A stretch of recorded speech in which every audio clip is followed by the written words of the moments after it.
नमस्कार, मैं अनीता चौधरी और आप सभी का स्वागत है। मैं बार बार ये बोल रही हूँ कि जो किसान आंदोलन चल रहा है वो कुछ न कुछ शाहीन बाग की तर्ज पे चल रहा है, जिसकी एक झलक मात्र देखी गई जब कल रात को एक व्यक्ति को पकड़कर किसानों ने बैठाया और कहा कि ये व्यक्ति जो है हमारे पे हमला करने आया था, दिल्ली पुलिस उसको ट्रेन कर रही है, जो बाद में सरासर गलत साबित हुआ। जो पकड़ा गया व्यक्ति का जब स्टेटमेंट सामने आया तो पता चला कि किसान उसको बंधक बना के रखे हुए थे और इस स्टेटमेंट को देने के लिए उसको मजबूर कर रहे थे। उसको शरीर पे कई चोटें भी थी, उसके आंख पे चोट था और बगल में बैठकर आप वीडियो में भी देख सकते हैं कि राकेश डकैत जो है वो किस तरह से उसको नरेट कर रहे थे जब वो अपने डायलॉग भूल जा रहा था। हालांकि बड़ी खराब स्क्रिप्टिंग थी, लेकिन फिर भी जो है मैं इसलिए भी बोल रही हूं कि शाहीन बाग आंदोलन ऐसे ही शुरू हुआ और जब तक वो ब्लडशेड में कन्वर्ट नहीं हुआ तब तक इन लोगों को चैन नहीं आया था। वही लॉबी इस किसान आंदोलन के पीछे भी लगी है, वही कांग्रेस, वही आम आदमी पार्टी की लॉबी और वही योगेंद्र यादव, वही बाकी लोग उसको प्रोटेक्ट कर रहे हैं, उसके लिए जो है वो बचाव में अपने अपने स्टेटमेंट्स दे रहे हैं। वही अजीत अंजुम, वही आशुतोष और वही मीडिया की वो पिद्दी ग्रुप जो कि बार बार ऐसे आंदोलन को कार्यों का बचाव करती है और बाद में जब वो दंगे में तब्दील होता है, हिंसा में तब्दील होता है, तो वहां मजे लूटने के लिए पहुंच जाती है। मंशा क्या है उसके पीछे, ये सरकार को भी पता करनी चाहिए और दिल्ली पुलिस को भी पता करना चाहिए कि आखिर ये पत्रकार करना क्या चाहते हैं। साथ ही इन पे इंक्वायरी भी होनी चाहिए। सिर्फ पकड़े जो क्राइम कर रहे हैं उन्हीं पे नहीं होना है, जो क्राइम के लिए प्रोवोक कर रहे हैं उनकी भी जांच बेहद जरूरी है।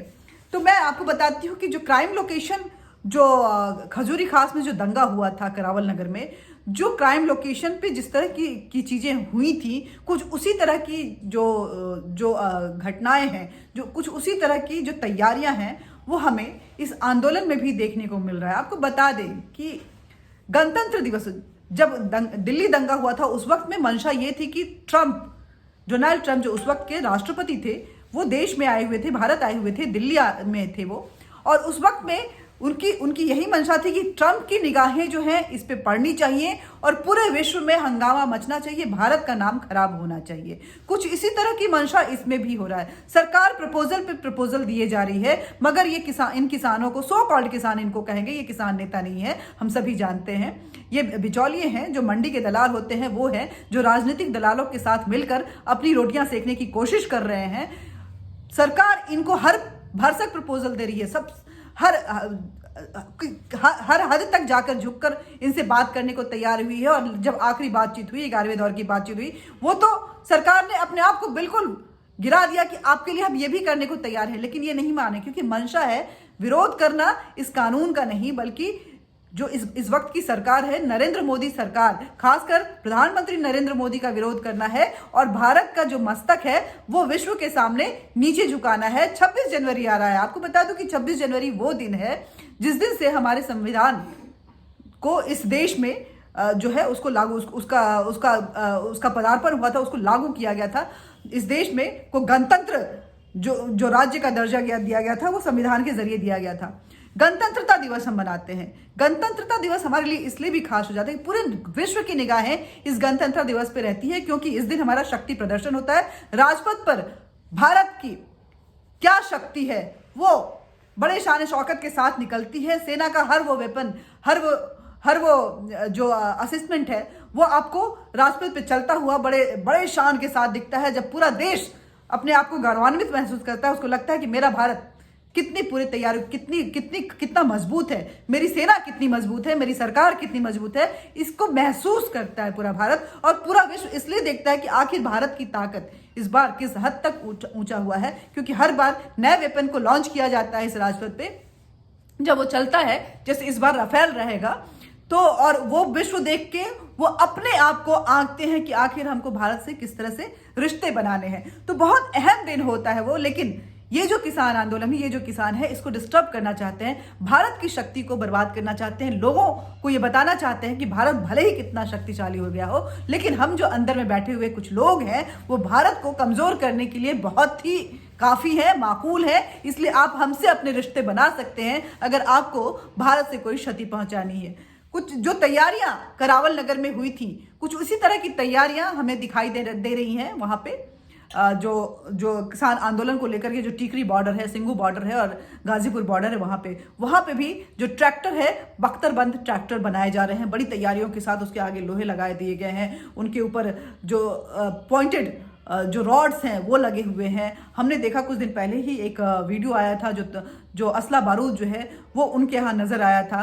जो पत्रकार सच्चाई के साथ वहां पे कवरेज करने के लिए जाते हैं उनको गोदी मीडिया करार करते हैं, उनको घुसने नहीं दिया जाता है। और जो चाटुकार मीडिया है, जो पीदी मीडिया है, वो बार बार उनके यहाँ बैठे हुए हैं, उन चीजों को आपको नहीं दिखा रहे हैं। जो मेन स्ट्रीम मीडिया है वो क्यों नहीं दिखा रही है? प्रशासन उस पर एक्शन क्यों नहीं ले रही है? बहुत बड़ा सवाल है। दिल्ली पुलिस को अब सचेत हो जाना चाहिए, यूपी पुलिस को सचेत हो जाना चाहिए, भारत सरकार को सचेत हो जाना चाहिए, क्योंकि अनहोनी की पूरी आशंका है। आपको पढ़ के बताती हूँ कि चार्जशीट में जो फॉरेंसिक जांच के बाद जब जो चार्जशीट पेश की गई तो करावल नगर में किस तरह की चीजों को वहां पे पाया गया था, खासकर ताहिर के घर के सामने। ताहिर ने अपना कबूलनामा जो किया है उसको भी कल मैं पढ़ के सुनाऊंगी कि किस किस तरह की बातें वो बोला है और कैसे कैसे वो स्टेटमेंट को एक्सेप्ट किया है अपने 161 के तहत में, कि किस तरह से वो इस साजिश को अंजाम दे रहा था।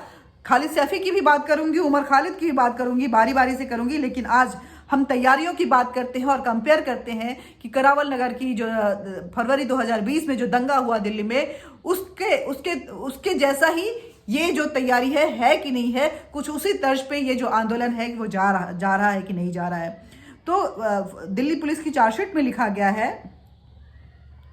कि एज पर डिस्क्लोजर स्टेटमेंट, मैं चार्जशीट पर क्राइम, मैं पूरी चार्जशीट नहीं पढ़ूंगी, यहाँ पे क्राइम सीन रिपोर्ट जो पेश किया गया है उसको मैं पढ़ती हूँ कि क्राइम सीन के रिपोर्ट के अनुसार जो ताहिर का घर है खासकर, वहां पे क्या कुछ पाया गया है। On the request of the assistant commissioner of police special task force, that is STF crime branch, sunlight colony, Delhi, the undersigned along with the above mentioned team members examined one building, that is E7, one building left of this building and one building right of this building. Main Karawal Nagar Road, Khazuri Khas, Delhi, and the road in front of these buildings. Following observation were made.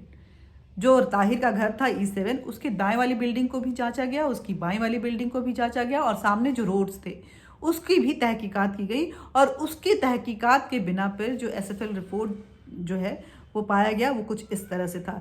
Several brick pieces, stone pieces and wooden pieces, some partially burnt clothes, one partially burnt motorcycle, small gas cylinders, damaged cooler, damaged almirah, damaged refrigerator, damaged wooden carts, broken chairs, slippers, broken glass bottles and glass bottles containing liquid having peculiar smell were found on the road in front of these buildings. मैं यहाँ पे गई थी और वहाँ पे मैंने देखा था कि पत्थर सड़क कहीं नजर नहीं आ रहा था, बिल्कुल पत्थर और ईंट जो है वो नजर आ रहे थे। कपड़े जले हुए थे, गाड़ियां जली हुई थी, मोटरसाइकिल जले हुए थे, शीशे जो है शीशों से बिछा हुआ था वो सड़क, कई बॉटल्स वहां पे फेंके हुए थे, कुकर, क्योंकि कुकर बम का इस्तेमाल किया गया था, कुकर वहां पे था, अलमीरा वगैरह तो था ही, हर चीज का इस्तेमाल किया गया था। और जो यहाँ पे लिखा गया है peculiar smell, that was the bottle bomb था, वो पेट्रोल बम का इस्तेमाल किया गया था जो वहां पे लिखा गया है। Some glass bottles containing liquid having peculiar smell, one wooden stick, some unburned and some partially burnt clothes were found in the basement of this house, that is E7. ये ताहिर हुसैन का घर था जहाँ पे ये सारी चीज़ें पाई गई हैं। वहाँ पे कपड़े जले हुए थे, मैं भी गई थी वहाँ पे, जले हुए कपड़े थे, सूटकेस था, कुछ आई कार्ड्स थे जो बिल्कुल ही अनजान नज़र आ रहे थे, और बॉटल्स थे, छोटे छोटे सिलेंडर गैस थे, कुकर्स थी, ये सारी चीज़ें वहाँ बेसमेंट में पड़ी हुई थी। Some stone pieces, brick pieces, cardboard boxes, some partially burned paper rolls were found on the ground floor. वो पेपर रोल्स जो था वो उसमें आग लगाते थे उस बॉटल में और ऐसे फेंक देते थे। जो सड़क पे जाते हुए लोग थे वो बिल्कुल उससे घायल हो जाते थे, कई लोगों की जान भी चली गई थी। तो ये सारी तैयारी पहले से की गई थी, वहाँ पे रखा गया था, ये अचानक से नहीं आ गया था कि जो 23-24 फरवरी की रात को जो वहाँ पे हुआ वो अचानक से हुआ था ऐसा नहीं था, ये पूरी तैयारी पहले से कर ली गई थी। फिर आसपास के इलाके के जो मुस्लिम दुकानें थी उनको खाली करवा दिया गया था। उसके बाद वहां पे डैमेज पहुंचाया गया था, जिसमें ज्यादातर हिंदू घर जो है वो जले थे। लोगों के घरों में शादियां थी, शादी का घर बर्बाद हो चुका था, बेटी की शादी नहीं हो पाई थी और पूरी जिंदगी जो है वहां तहस नहस हो गई थी। ये मेरी आंखों देखी बात है, ये बता रही हूं मैं। Some stone pieces, brick pieces, broken glasses, ये तो मैं पढ़ चुकी हूं। और बताती हूँ, some burned cars, burn tempo and some cars were broken, damaged with windshields were found in the scene of the crime. Building right side of building E7 main Karawal Nagar road, Khajuri Khas, Delhi. ये उसकी बात हो रही है जहाँ पे शादी की तैयारी चल रही थी और वो बेसमेंट जो था वो पार्किंग के लिए यूज होता था, जो उस जहाँ पे जलाया गया था। और बगल का घर बिल्कुल एडजॉइनिंग वॉल था, वहाँ पे ताहिर के घर से लगातार इस घर में सारी कारों को जलाने के लिए, सारे टेम्पोज को जलाने के लिए, सारे चीज़ों को उस घर में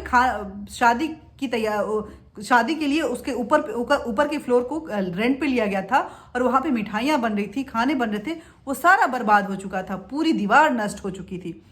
तो ये बात बोला गया, the scene of crime was thoroughly examined by the presence of blood and other biological clue materials in the presence of concern police officer. इनके मौजूदगी में वहाँ पे ब्लड, जो बायोलॉजिकल ब्लड्स के निशान हैं और ये सारी चीज़ों को इकट्ठा किया गया है और उसके बिना पे ये रिपोर्ट पेश की गई है, ये बताया गया है। कुछ इसी तरह की तैयारी है, आप देख लीजिएगा जब ये निकलेंगे, ये सो कॉल्ड किसान नेता जिसमें राकेश डकैत भी है, वो जब निकलेंगे तो आप देखेंगे कि अगर एक बार भी पुलिस उनको रोकने की कोशिश करेगी, क्योंकि यहाँ पे जो शिल्ड बनाया गया था वो बच्चों को और महिलाओं को बनाया गया था, वहाँ पे शिल्ड ऑलरेडी बना लिया गया है और किसान के नाम पे तो ऑलरेडी ही एक जो कवच हम बोलते हैं वो होता है। पूरी सिंपैथी दुनिया की, देश की चली जाती है, क्योंकि वो किसान अपने आप को कह रहे हैं, जबकि वो किसान है नहीं। वो योगेंद्र यादव किसान नहीं है, राकेश टिकैत भी अब किसान नहीं रह गए हैं, वो मंडी के बिचौलिए हो गए हैं, दलाल हैं, अपनी राजनीतिक जमीन तलाश रहे हैं। जो वहाँ पे पंजाब से बैठे हुए अरथिया लोग हैं जो कि मंडी में बिचौलियों का काम करते हैं, ये किसान नहीं है। हमारे देश में किसान इतने नहीं है, हमारे देश में करोड़ों की संख्या में किसान है, यहाँ पे कुछ चंद हजार, 2-4 हजार मुश्किल से किसान होंगे। सिर्फ पंजाब की भी अगर बात करें तो पंजाब में भी इतनी कम संख्या में फार्मर्स नहीं है। वहाँ पंजाब भी एक कृषि प्रधान राज्य है और वहाँ पे अच्छी खासी संख्या है किसानों की। तो ये लोग जो यहाँ बैठे हुए हैं, इनकी मंशा है 26 जनवरी को भारत को बदनाम करने की, भारत के शक्ति प्रदर्शन पे अपनी ये दाग जो है वो लगाने की, ग्रहण लगाने की।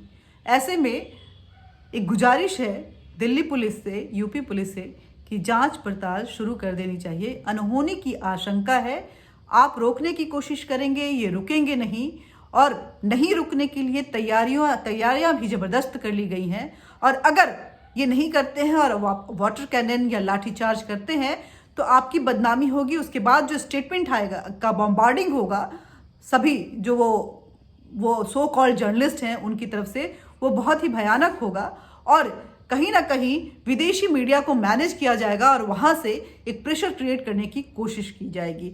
यूएस को मैनेज करने की कोशिश की जा रही है क्योंकि यूएस में अभी सरकार बदला है और कहीं भारत के संबंध, हालांकि भारत के संबंध इससे कुछ खराब नहीं होने वाले हैं। बिडेन ने सत्ता संभालते ही भारत के लिए के तारीफों में कसीदे पढ़ दिए हैं, इसलिए ये जो मंशा है लेफ्ट विंग की वो बिल्कुल ही धाराशायी होने वाली है। लेकिन फिर भी एक कोशिश है जिससे बचाव की बेहद ज़रूरत है। आज के लिए इतना ही, बातचीत करते रहेंगे।